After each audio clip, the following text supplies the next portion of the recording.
Qué bendición estar una vez más aquí en este programa de Biblia Fácil y tenerte a ti del otro lado viendo este programa. Bienvenidos, ya comenzó el programa de estudio bíblico semanal y como siempre yo te espero aquí con Biblia en mano y seguramente tú también estás esperando allí con un cuaderno, alguna hoja para tomar anotación de algunas cosas importantes y para comprobar si todo lo que hablamos aquí está basado en la palabra de Dios. Y qué bueno es que cada semana, en cada programa, en cada capítulo, estemos paso a paso encontrando maravillosa revelación de la gracia, del amor y la misericordia divina. Un grande abrazo para ti que estás viendo el programa, ya sea en casa, en cualquier otro lugar, con la familia o solo, en un hospital probablemente. Que Dios pueda darte la fortaleza necesaria y ten la seguridad que un día vas a salir de allí. Aun cuando el diagnóstico sea muy desfavorable, un día Dios vendrá, Jesús volverá para colocar punto final al dolor y a todas tus lágrimas. Bienvenido entonces una vez más a tu programa de Biblia Fácil. Y tú ya sabes que yo aquí en mi mano siempre presento un DVD que está disponible para que puedas solicitarlo ahora mismo. Tú que estás viendo este programa puedes solicitarlo a través de nuestro número de WhatsApp, que es el +5512 9810 1460. Un DVD que grabamos en Israel, donde está toda la temática que estamos aquí desarrollando en esta temporada, junto a 6 amigos que nos visitan de diferentes países. Así que ya sabes, solicítalo ahora mismo y obtén este material. Te recuerdo una vez más que es totalmente gratis. Muy bien, y estamos aquí junto a amigos que representan a diferentes países. Uruguay, Paraguay, Argentina, Bolivia, Perú, personas que vinieron desde sus países dejando sus hogares por este tiempo para poder aquí estudiar la Biblia. Mas este es un tiempo invertido y un tiempo que vale la pena. Nos alegra entonces recibirlos una vez más, saber de que estamos juntos en esta caminata acompañando a Jesús en ese ministerio que realizó en nuestro favor. Vamos a abrir la Biblia. Lo hacemos siempre con disposición, con alegría y antes oramos para que Dios pueda mostrarnos su palabra. Querido Dios, una vez más estamos listos para comprender maravillosas enseñanzas.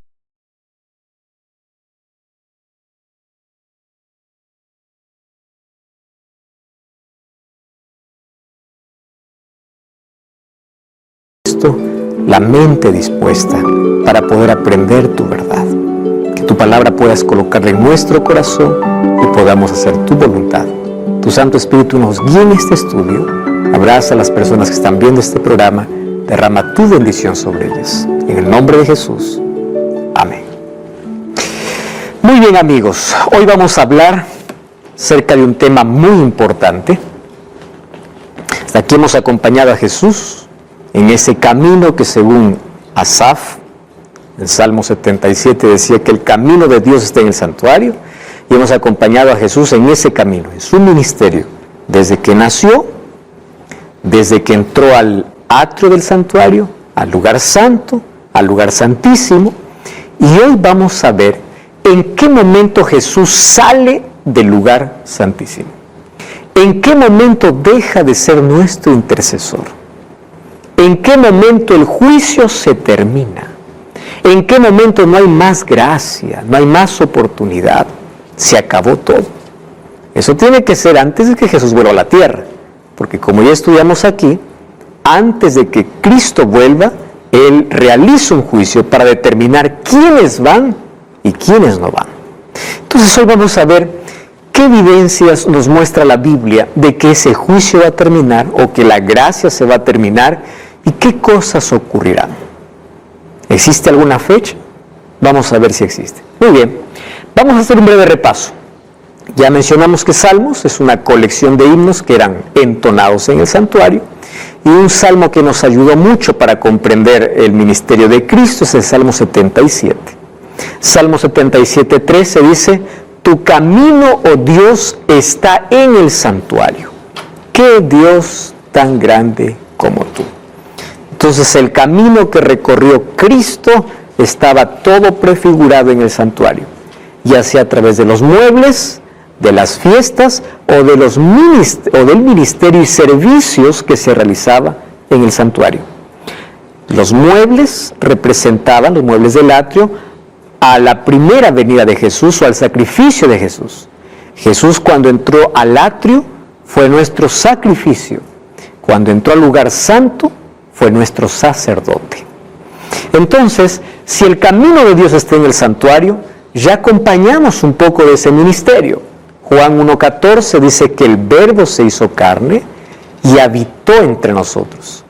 Vimos allí de cerca que esa palabra habitó viene del griego eskenosen, que es una palabra nueva, es un neologismo, una palabra nueva, que Juan coloca allí para decir que Jesús tabernaculó con nosotros. Jesús colocó su tienda con nosotros. Jesús acampó con la humanidad.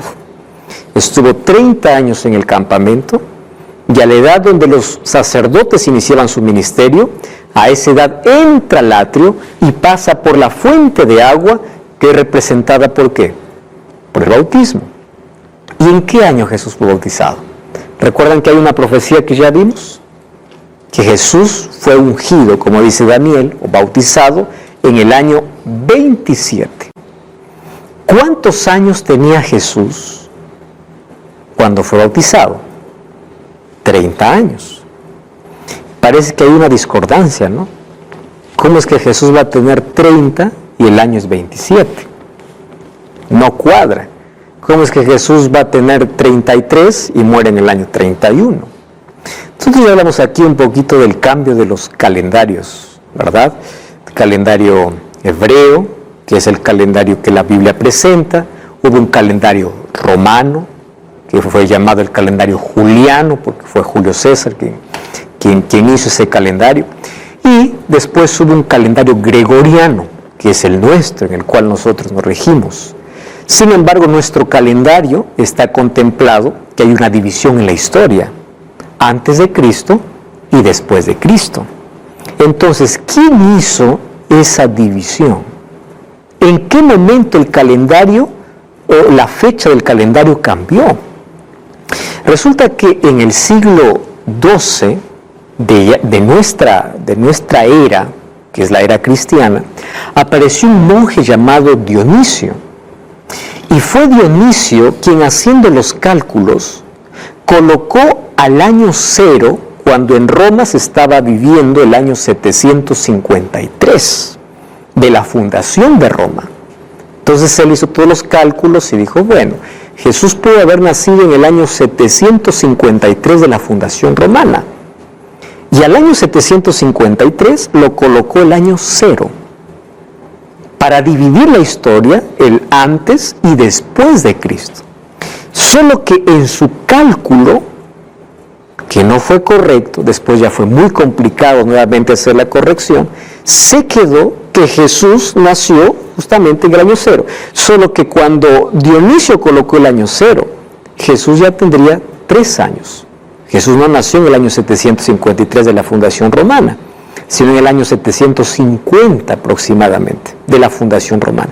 Entonces, por eso que ahí está la diferencia o la incoherencia entre la edad de Jesús y el año del calendario. Pero cuando nosotros hacemos los cálculos correctos, Jesús fue bautizado en el año 27. ¿Y cómo sabemos que fue bautizado en el año 27? Para eso, miren, el libro de Lucas capítulo 3 nos ayuda a comprender mucho mejor. Lucas capítulo 3 nos narra la historia del bautismo de Jesús. Es un evangelio que presenta algunos detalles interesantes. Dice así, versículo 1, en el año 15 del imperio de Tiberio César, coloco una fecha, en el año 15 del imperio de Tiberio César, siendo gobernador de Judea Poncio Pilato y Herodes tetrarca de Galilea, su hermano Felipe tetrarca de Iturea y de la provincia de Traconite, y Lisanias, tetrarca de Abilinia, y empieza ya a contar. ¿Para qué? Para decir que Juan el Bautista está bautizando. Vamos al versículo 21. Aconteció que cuando todo el pueblo se bautizaba, también Jesús fue bautizado y orando se abrió el cielo. Entonces aquí nos coloca la fecha. ¿Cuál es la fecha que coloca Lucas? Dice en el año 15 del imperio de Tiberio César. Entonces cuando vamos a la historia, el año 15 de Tiberio César, ¿cuál era? Era el año 27. ¿Correcto? Entonces esa divergencia entre la edad y el calendario fue por un error de colocar el año 0 como el año de nacimiento de Jesús cuando Jesús ya tenía 3 años. Quien hizo ese cambio fue un monje llamado Dionisio en el siglo XII de nuestra era. ¿Correcto? Muy bien, Jesús se bautizó en el año 27 y murió en el año 31 cuando tenía 33 años. Jesús todavía tenía 33 años. Aún no había cumplido 34 años. Recuerdan que Jesús murió en el primer mes, Abib o Nisan, del año 31. Jesús todavía tenía 33 años. ¿Y después qué sucedió? Aquí Jesús, cuando muere en la cruz, era la representación o era la realidad de lo que los símbolos de sacrificio representaban, la muerte de un cordero en el altar de sacrificio. Jesús, cuando muere en la cruz del Calvario, Jesús está sellando o terminando el sistema de sacrificios. Entonces Jesús no solamente pasa por la fuente de agua, sino también va ¿para dónde? Para el altar de sacrificios.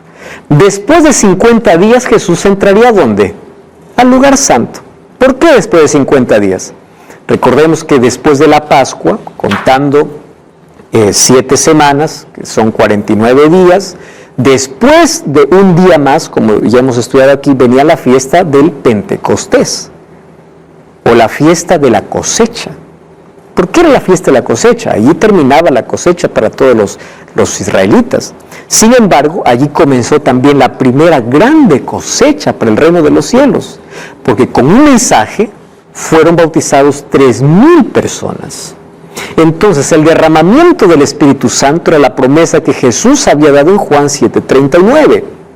Cuando el Hijo del Hombre sea glorificado, el Espíritu vendrá a la tierra. Entonces, cuando el Espíritu Santo descendió en la fiesta del Pentecostés, un día domingo a las 9 de la mañana, significaba que Cristo había entrado al santuario, al lugar santo, allá en el cielo. Entonces el Hijo había sido glorificado. Y después encontramos otra profecía en Daniel 8:14, diciéndonos el momento que Jesús entraría al lugar santísimo. Por 1810 años, desde el año 31 hasta 1844, Jesús estaba asumiendo la función de intercesor, de sacerdote, lo que hacía el sacerdote en el servicio diario, que ya hemos visto en las otras lecciones aquí. Pero a partir de 1844, Jesús asume una nueva función, la función sumo sacerdotal. ¿Cuál es la diferencia? De que allí comienza un juicio para la tierra. ¿Cómo sabemos eso? Hay una profecía que es la profecía más larga de la Biblia, Daniel 8:14, cuando dice 2300 tardes y mañanas el santuario será purificado. ¿Qué es santuario? Celestial, porque el santuario terrenal ya había sido destruido. Tarde y mañana representa un día, y un día en profecía equivale a un año. 2300 tardes y mañanas equivale a 2300 años. Daniel 9:27 nos dice cuándo inicia esa profecía. Esa profecía está dividida en 2 periodos: 70 semanas para el pueblo judío, y después de esas 70 semanas, sumando la fecha, llegaría hasta el día de la purificación del santuario. ¿Cuándo comenzaría todo eso? En el año 457, cuando Artajerjes daría la orden para reconstruir los muros de Jerusalén. Las 70 semanas, ¿cuándo terminan? En el año 34, con la muerte de Esteban. Entonces, 2300 menos 490 años, que equivalen 70 semanas, 70 por 7 son 490, día por año son 490 años, llegamos al año 34, solamente restamos 2300 tardes y mañanas, menos 490, ¿cuánto falta? 1810. ¿Cuándo terminó los 490 años? En el año 34, más 1810 años que falta, llegamos a qué año? A 1844.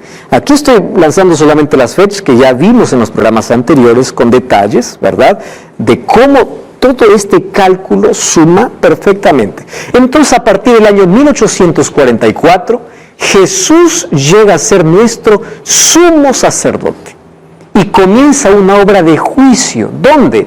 En el cielo. A partir del 22 de octubre. ¿Por qué 22 de octubre?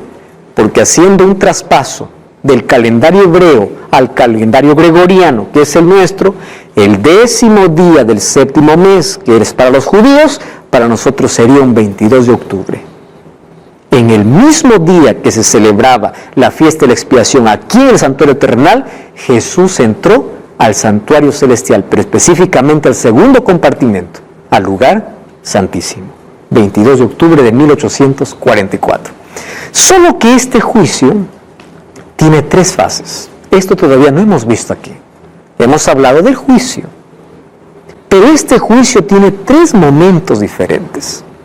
Y a estas 3 fases nosotros llamamos como un juicio preadvenimiento, juicio comprobatorio y juicio ejecutivo.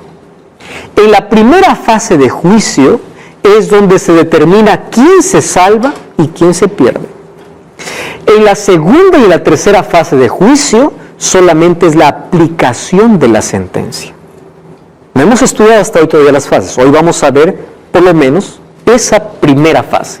Vamos al libro de Daniel capítulo 7 y ahí vamos a ver cómo Jesús entra en esa primera fase de juicio. Miren, Daniel capítulo 7, versículo 9 y versículo 10. Dice así: estuve mirando hasta que fueron puestos tronos y se sentó un anciano de días, cuyo vestido era blanco como la nieve, el pelo de su cabeza como lana limpia, su trono llama de fuego, las ruedas del mismo fuego ardiente. ¿Ustedes saben qué son unas características que describe Juan en el capítulo 1 de Apocalipsis para Jesús?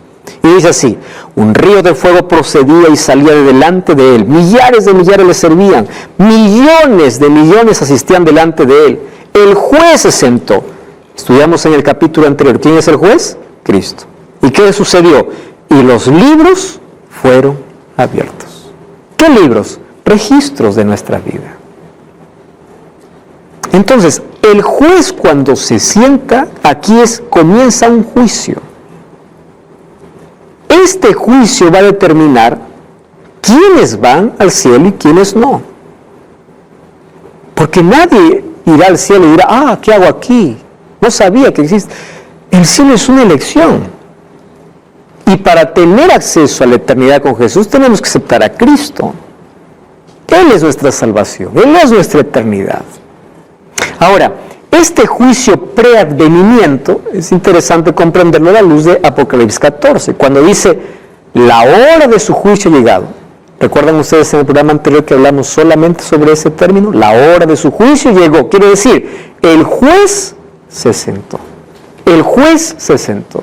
¿Y en qué momento se sentó ese juez? 1844.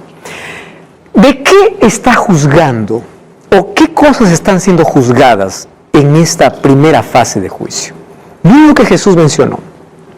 Mateo 12, 36 y 37.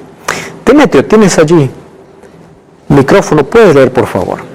Mas yo os digo que toda palabra ociosa que hablen los hombres, de ella darán cuenta en día del juicio, porque tus palabras serán justificados y tus palabras serán condenados. Muy bien, por tus palabras serás justificado y por tus palabras serás condenado. ¿Ustedes recuerdan que leímos lo que decía Malaquías capítulo 3? ¿Recuerdan o no? Versículo 16 en adelante. Dice: cuando ustedes se quejaban, ¿por qué el impío progresa? ¿De qué sirve servir a Dios? ¿De qué sirve guardar su ley? Yo los escuché. ¿Y dónde fueron registradas? En un libro. ¿Y qué cosa está diciendo aquí Jesús? De toda palabra ociosa que ven los hombres darán cuenta. Tengamos cuidado. Nuestras palabras hieren, destruyen o construyen o edifican. Nuestras palabras abren heridas o sanan. Hay violencia verbal, ¿verdad? Que a veces puede doler más incluso que la violencia física. Entonces, nuestras palabras incluso irán en contra de nosotros porque todas están siendo registradas. Ahora, no solo las palabras. Eclesiastés 12, 13 y 14 dice: el fin de todo el discurso oído es este, teme a Dios y guarda sus mandamientos, esto es el todo del hombre, porque Dios traerá toda obra, es decir, lo que dices y lo que haces. Nuestras acciones están fielmente registradas. La Biblia habla de libros, porque eso era lo que los profetas veían y conocían, ¿no? Imagínate si a un profeta Dios le hubiese mostrado, una computadora, no hubiese podido escribir, porque no conocía. Entonces, Dios ilustró que eran libros, mas no sabemos en qué sistema, en qué material están siendo registradas todas nuestras acciones. El asunto es que nuestra vida está pasando todos los días en el tribunal divino. Lo que decimos y lo que hacemos.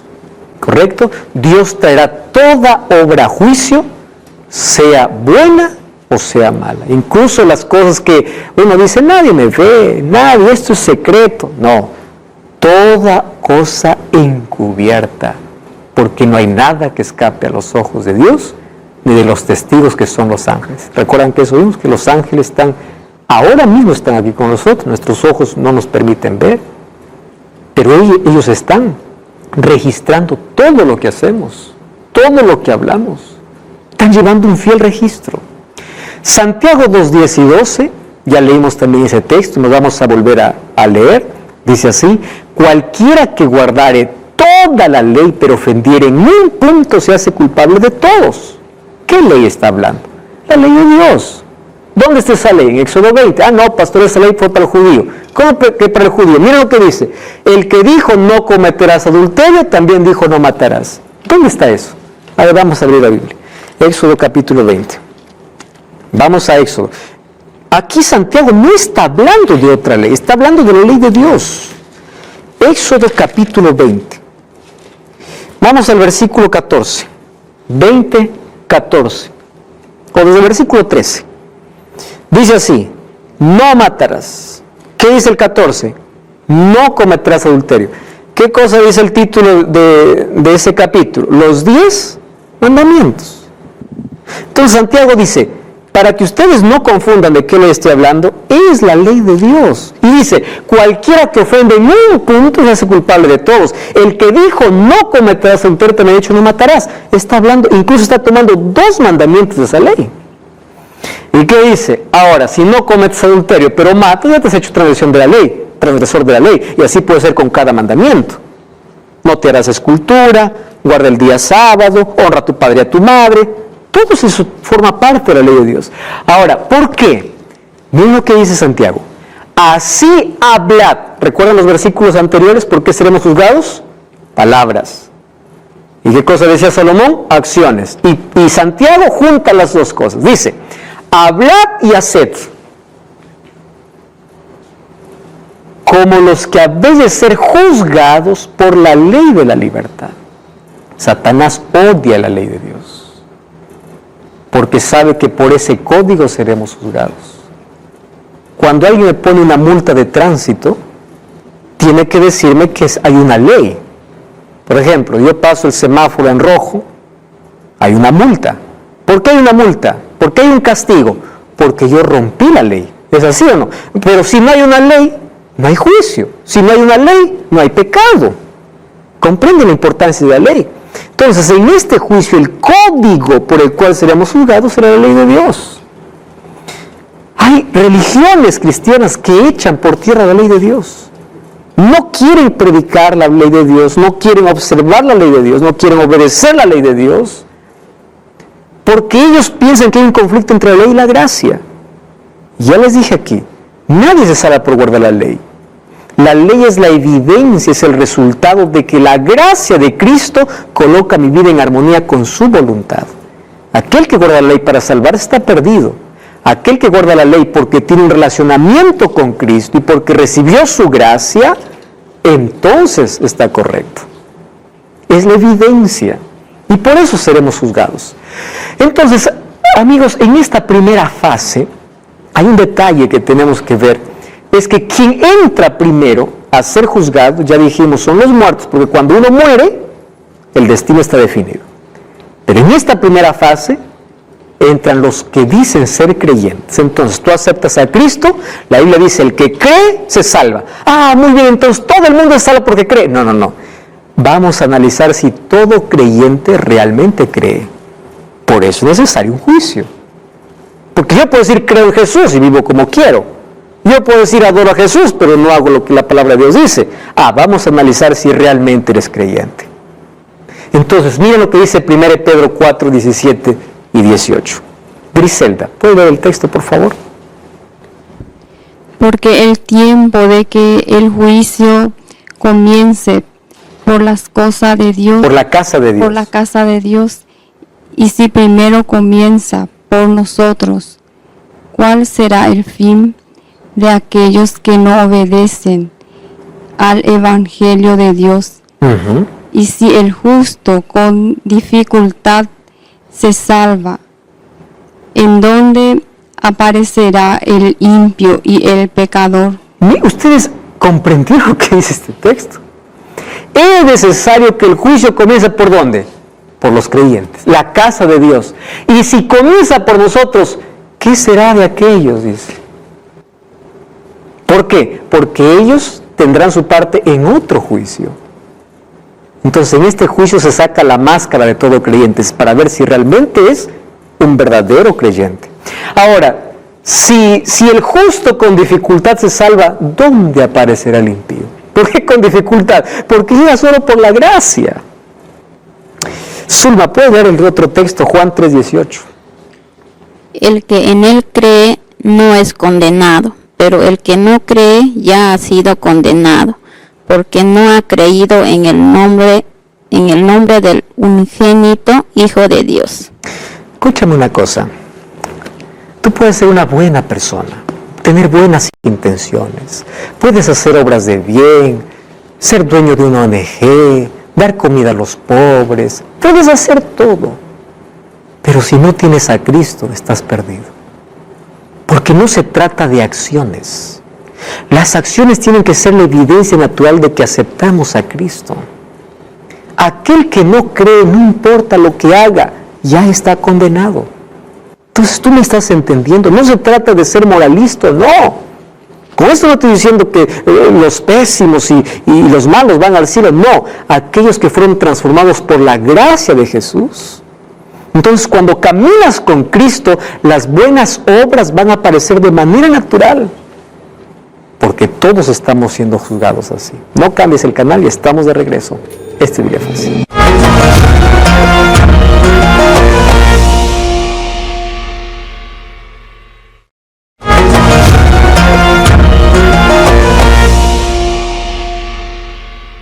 Y estamos de regreso. Esto es Biblia Fácil. Qué alegría que puedas estar junto a nosotros estudiando la Biblia. Una vez más, nuestra gratitud a Dios por permitirnos, como a través de la tecnología, los medios de comunicación, podamos llegar con este mensaje a toda persona. Allí en el hotel donde estás viendo este programa, en la casa, en el hospital, en cualquier lugar. Qué bueno es que dediques este tiempo para poder abrir la palabra de Dios y conocer el plan de salvación. Estamos hablando acerca del juicio y cuándo va a terminar ese juicio. Antes estamos viendo detalles importantes sobre cómo se está realizando este juicio en el cielo. Entonces ya vimos que el juicio tiene 3 fases. La primera fase es antes de la venida de Jesús. ¿Quién realiza este juicio? Cristo. Y los otros 2 juicios vamos a ver en los próximos programas.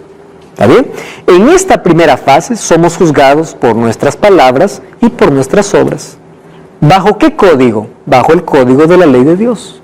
La ley moral. El Nuevo Testamento, el libro de Santiago dice que nosotros tenemos que hacer, decir y hacer como dice la ley.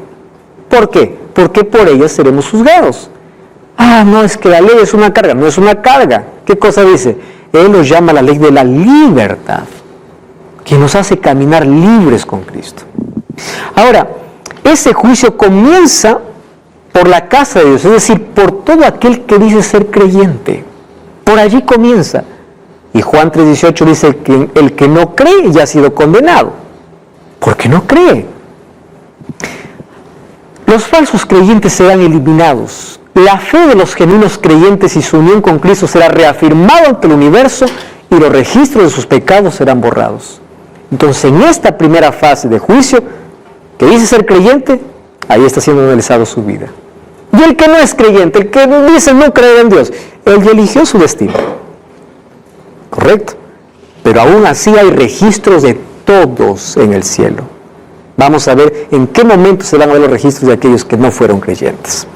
Entonces, en esta primera fase, cuando Cristo salga ya del lugar santísimo, todos los archivos de los creyentes sinceros, de los que han hecho la voluntad de Dios, serán esos archivos eliminados. El santuario será totalmente purificado. No habrá más registro, pero de no todos los registros están eliminados, porque finalmente Cristo terminará con el pecado cuando termine con Satanás, con los pecadores, es decir, con aquellos que eligieron su suerte con él. Eso lo veremos en las otras fases de juicio. Muy bien, ¿cuándo Jesús sale del santuario? Vamos al libro de Apocalipsis capítulo 3. Miren lo que dice Apocalipsis, último libro de la Biblia. Apocalipsis capítulo 3, vamos a leer versículo 7. Dice el ángel, escribe el ángel de la iglesia en Filadelfia, esto dice el santo, el verdadero, el que tiene la llave de David. Miren lo que dice, el que abre y ninguno cierra, y el que cierra y ninguno abre. Presten atención, llave significa autoridad. ¿Quién es el santo, el que tiene la llave? Cristo. Cuando Él abre, no hay ser humano que pueda cerrar. Jesús dijo, el que viene a mí no lo echo fuera. Por más que alguien te impida, por más que alguien te agarre, por más que haya circunstancias, vienes a mí, no te echo fuera. Pero cuando se cierra, nadie abre. Entonces, ese momento cuando Jesús sale del santuario, nosotros conocemos como el momento del cierre de la puerta de la gracia. No existe en la Biblia en ningún momento un término que diga la puerta de la gracia se cerró. Pero sí existe el concepto del cierre de la gracia. ¿Cómo? Vamos a Mateo capítulo 25. Mateo 25 es una parábola muy conocida. Parábola de las 10 vírgenes. Ustedes han escuchado probablemente alguna vez. Y allí dice, el reino de los cielos será semejante a 10 vírgenes que tomando sus lámparas salieron a recibir al esposo. 5 eran prudentes y 5 insensatas. Ojo, todos eran creyentes, porque todos esperan al esposo. ¿El esposo quién es? Cristo. ¿Correcto? Las prudentes tomaron aceite juntamente con sus lámparas, se tardó el esposo, cabecearon todas, se durmieron. A la medianoche se oyó un clamor, aquí viene el esposo, salid a recibirle. Entonces todas aquellas vírgenes que se levantaron y arreglaron sus lámparas. Las insensatas dijeron a las prudentes, danos de vuestro aceite porque nuestras lámparas se apagan. Las prudentes respondieron, para que no nos falte a nosotros ni a vosotras, id a las que venden, comprad y luego venid. Pero mientras ellas iban, vino el esposo, las que estaban preparadas entraron a las bodas, ¿y qué cosa dice allí? Se cerró la puerta. ¿Qué sucede cuando se cierra la puerta? Vinieron también las otras vírgenes diciendo, Señor, ábrenos. Y él respondiendo dijo, de cierto os digo, no os conozco. ¿Las 10 estaban esperando, sí o no? ¿Cuál es la diferencia? Aceite. ¿Qué representa el aceite en la vida o en la Biblia? El Espíritu Santo. Hay personas que solamente tienen la lámpara, pero no tienen el Espíritu. ¿Cuál es la evidencia del Espíritu en la vida? El fruto del Espíritu. Eso ya hablamos aquí. No es el don del Espíritu, es el fruto. ¿Y cuál es el fruto del Espíritu? Amor, gozo, paz, paciencia, benignidad, bondad, fe, mansedumbre y templanza, como dice Gálatas capítulo 5. Es la evidencia. Entonces, un creyente, miren, sincero, fiel y honesto, hace la voluntad de Dios y tiene el fruto del Espíritu. Ama a Dios, todo el resultado del amor. Guarda la ley por amor. Por eso Jesús dice, si me amáis, guardad mis mandamientos. Resultado del amor. Nada de lo que hagas por Cristo sin amor tiene sentido. El amor es el fruto del Espíritu. Y los que entran, dice, a la fiesta, ¿quiénes son? Aquellos que tuvieron aceite y lámparas, palabra y espíritu. Y la puerta se cerró. Qué triste, ¿verdad? Ahora, miren lo que dice la Biblia sobre esta puerta cerrada. Apocalipsis 22:11 dice, el que es injusto, sea injusto. Un momento en el cielo se escuchará esta orden. El que es inmundo, siga inmundo. El que es justo, practique la justicia. El que es santo, siga santo. Quiere decir que en un momento de la historia llegará que el perdido no podrá salvarse y el salvo no podrá perderse. ¿Qué momento es ese? Cuando Jesús deje de ser intercesor, salga del santuario y todo se haya cerrado. Se acabó. ¿Cuándo ocurre eso? Antes de la venida de Jesús. Por allí hay una creencia dispensacionalista, que es una creencia absurda. Dicen, no, los seres humanos tendrán oportunidad porque Cristo va a venir, va a robar a su pueblo, el arrebatamiento secreto. Después aquí van a haber 7 años junto con el anticristo de oportunidad y después nuevamente va a volver Jesús por aquellos que se arrepintieron después. ¿Dónde está eso en la Biblia? La única oportunidad de salvación es antes que Cristo salga del santuario. Porque cuando Cristo sale del santuario, el caso de la humanidad está decidida. No hay segunda oportunidad. La oportunidad es hoy. Por eso es que el llamado de la Biblia es, si oyeres hoy su voz. Cristo dice, yo estoy a la puerta. No estaré, no estuve, estoy. El llamado para la salvación es el presente, mientras hay vida. Ni es en el pasado, ni es en el futuro. Ahí está la urgencia del Evangelio. Miren lo que dice Daniel 12:1. En aquel tiempo se levantará Miguel. Miguel es un título para Cristo, cuando entra en conflicto para defender a sus hijos. El gran príncipe que está de parte de los hijos de tu pueblo. Será tiempo de angustia cual nunca hubo desde que hubo gente hasta entonces. Pero en aquel tiempo será libertado. ¿Quiénes? Tu pueblo. ¿Quiénes son tu pueblo? Los que se hayan escritos, ¿dónde? En el libro. ¿Recuerdan ustedes cuando los discípulos vinieron allí felices? Señor, en tu nombre sacamos fuera demonios, en tu nombre hicimos. Jesús le dice en Lucas 10:20, alégrense si vuestros nombres están escritos en el libro de la vida. Eso es la mayor satisfacción. ¿Quiénes serán libertados? Los que están escritos en el libro. Ahora, miren lo que dice el texto. Se levantará Miguel. ¿Recuerdan ustedes en el capítulo 7, Jesús se sienta? Y aquí en el capítulo 12, se levanta. Quiere decir que acaba la obra de juicio. Solo que cuando acaba la obra de juicio, ¿qué cosa habrá sobre la tierra? Tiempo de angustia, cual nunca hubo. ¿Cómo será ese tiempo de angustia? Será diferente. Para los hijos de Dios de una manera y para los impíos de otra manera. ¿Cómo será para los hijos de Dios? Miren lo que dice Jeremías 30, versículo 7. ¡Ah, cuán grande es aquel día! Tanto que no hay otro semejante a él. ¿Recuerdan lo que dice Daniel 12? Un tiempo cual nunca hubo. ¿Qué dice Jeremías? No hay otro semejante a ese tiempo. Tiempo de angustia para Jacob, pero de ella será librado. ¿Qué cosa dice Daniel 12? ¿Quiénes serán librados? Los que sean escritos en el libro. ¿Cómo se llama ese tiempo de angustia? Se llama tiempo de angustia de Jacob. ¿Quiénes pasarán ese tiempo de angustia? Los hijos de Dios. ¿Y por qué tiempo de angustia de Jacob? Porque la angustia que pasará el pueblo de Dios será semejante a la que pasó Jacob antes de encontrarse con Esaú. Esa historia está en el libro de Génesis. Yo aquí he colocado algunas características. Miren, Jacob fue amenazado de muerte por Esaú. Los hijos de Dios serán amenazados de muerte. Satanás llevó a Esaú a marchar contra Jacob. Satanás incitará a los impíos a destruir a los hijos de Dios. ¿Saben por qué? Ahora les voy a explicar. Porque ellos estarán viviendo plagas y ellos pensarán que esas plagas son por causa de ese grupo rebelde que no obedeció un decreto dominical que según Apocalipsis 13 se dará muy pronto. Satanás se esforzó para imponer sobre Jacob el sentimiento de culpa. ¿Saben cuál será la mayor angustia? La angustia mental. Porque los hijos de Dios estarán allí pensando, Dios me habrá perdonado. ¿Ustedes saben qué es la peor angustia? ¿Habré recibido el perdón de Dios?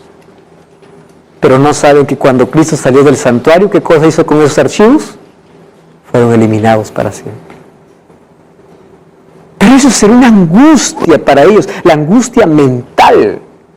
Ahora miren, Jacob se había arrepentido previamente. Claro, los hijos de Dios se han arrepentido mientras Cristo esté ¿dónde? En el santuario. Jacob venció no por la fuerza física, sino por la entrega. Los hijos de Dios, ¿cómo vencerán? Por su entrega a Dios, no por su fuerza. Cristian. Pastor, mi pregunta es, ¿qué yo debo hacer para figurar en el libro de la vida? Muy bien. Creo que eso es mi angustia. Muy bien. Que realmente figura.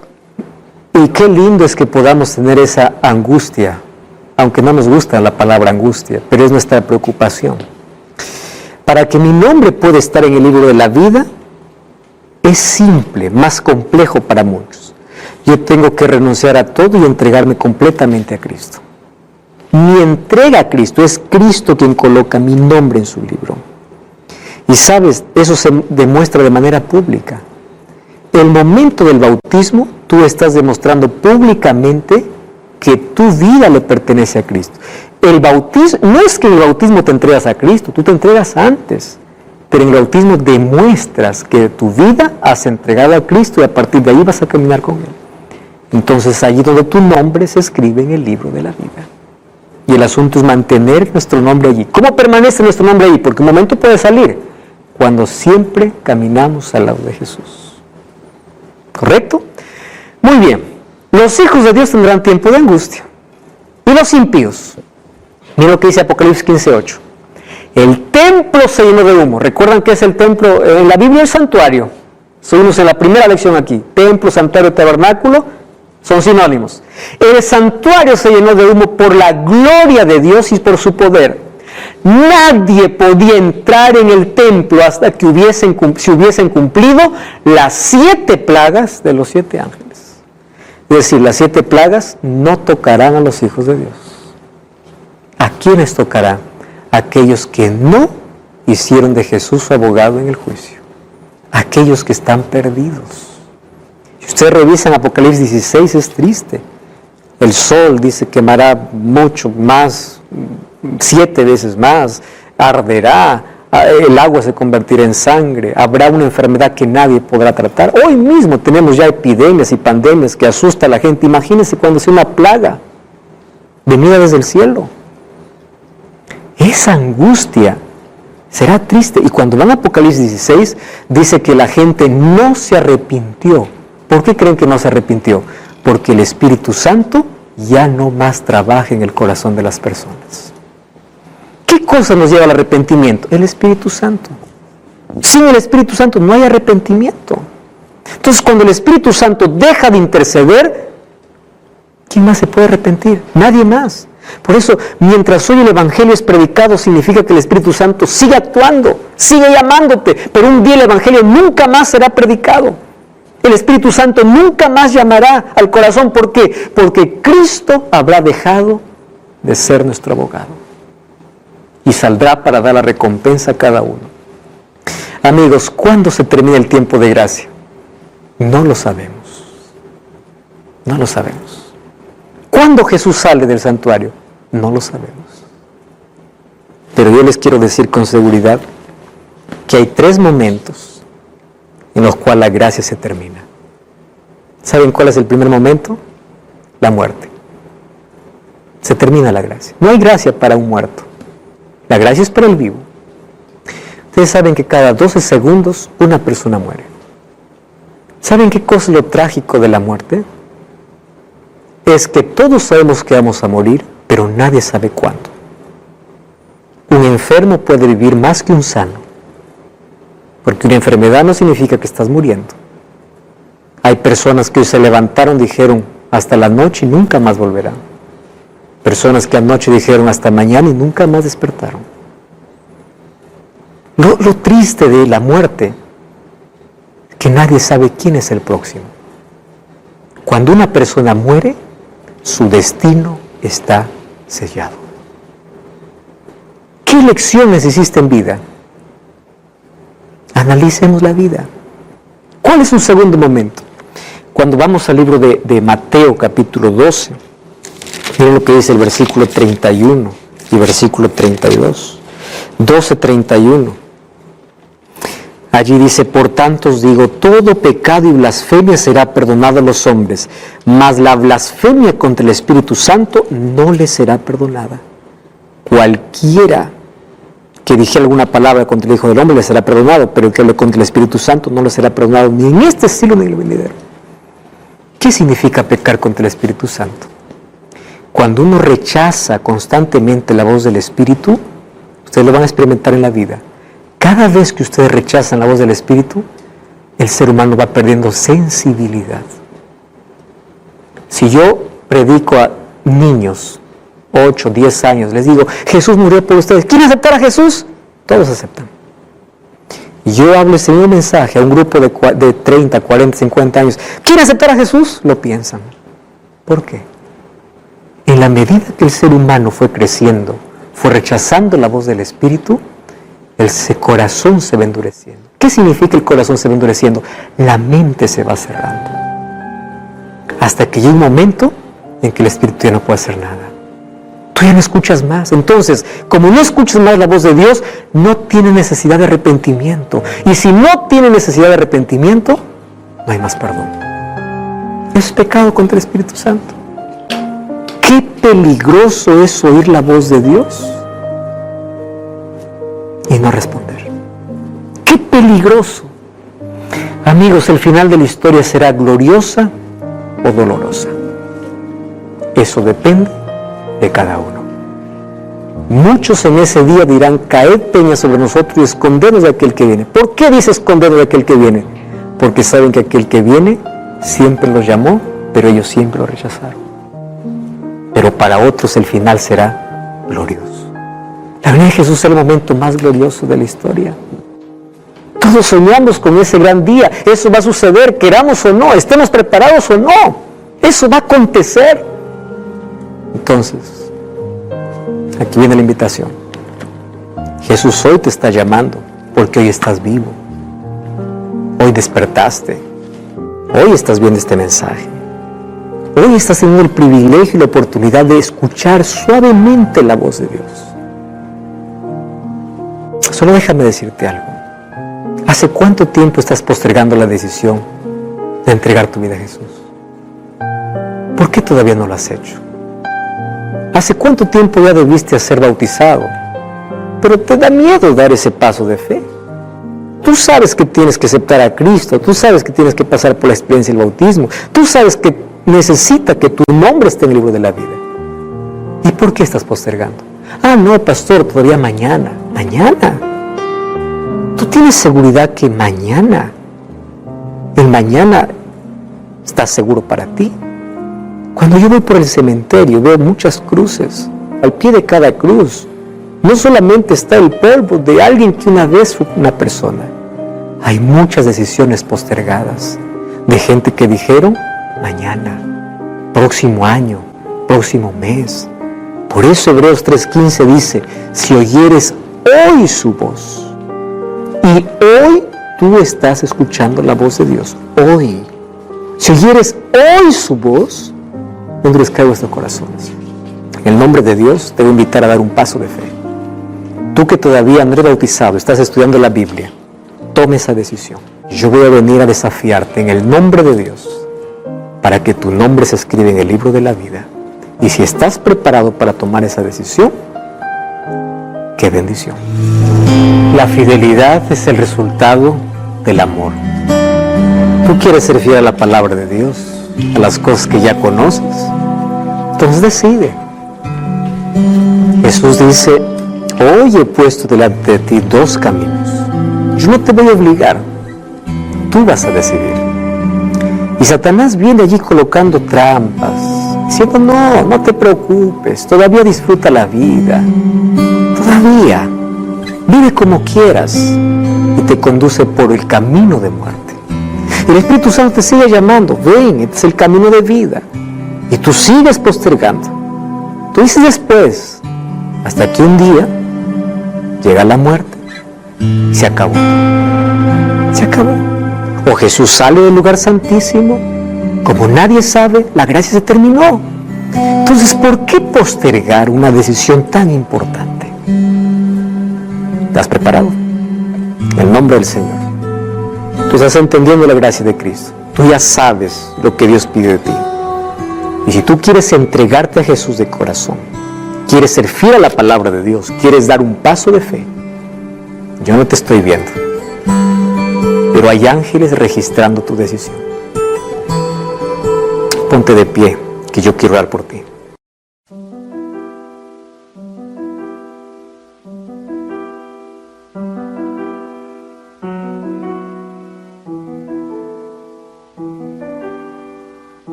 Si te pones de pie, yo te voy a invitar para que des ese paso de fe, de aceptación a Cristo y seas bautizado. Yo te invito a visitar una iglesia adventista del séptimo día. Anda para allá. Puedes decir, ya llevé un curso bíblico en Nuevo Tiempo y yo vengo aquí para ser bautizado porque comprendí que Cristo es mi Salvador. Aquí aparece una dirección, encuentrouniglesia.com. Busca, anda para allá y entrégate a Jesús. La iglesia no te salva, Cristo te salva, pero demuestra públicamente que tu vida le pertenece. ¿Estás puesto en pie? ¡Qué bueno! Felicitaciones por esa decisión. Quiero orar por ti. Yo pregunto aquí, ¿hay alguien también que quiere tomar esa decisión? Si alguien quiere tomar esa decisión, póngase de pie, que yo quiero orar. Vamos a orar. Querido Dios, estamos aquí con una decisión en el corazón. Comprendemos tu palabra, entendemos que tu Santo Espíritu nos llama y hoy estamos diciendo, aquí estamos. Aceptamos a Jesús, aceptamos tu verdad y también queremos pasar por la experiencia del nuevo nacimiento tras el bautismo. Acepta nuestra entrega, toma nuestro corazón, en el nombre de Jesús. Amén. Dios te bendiga. Hasta la próxima.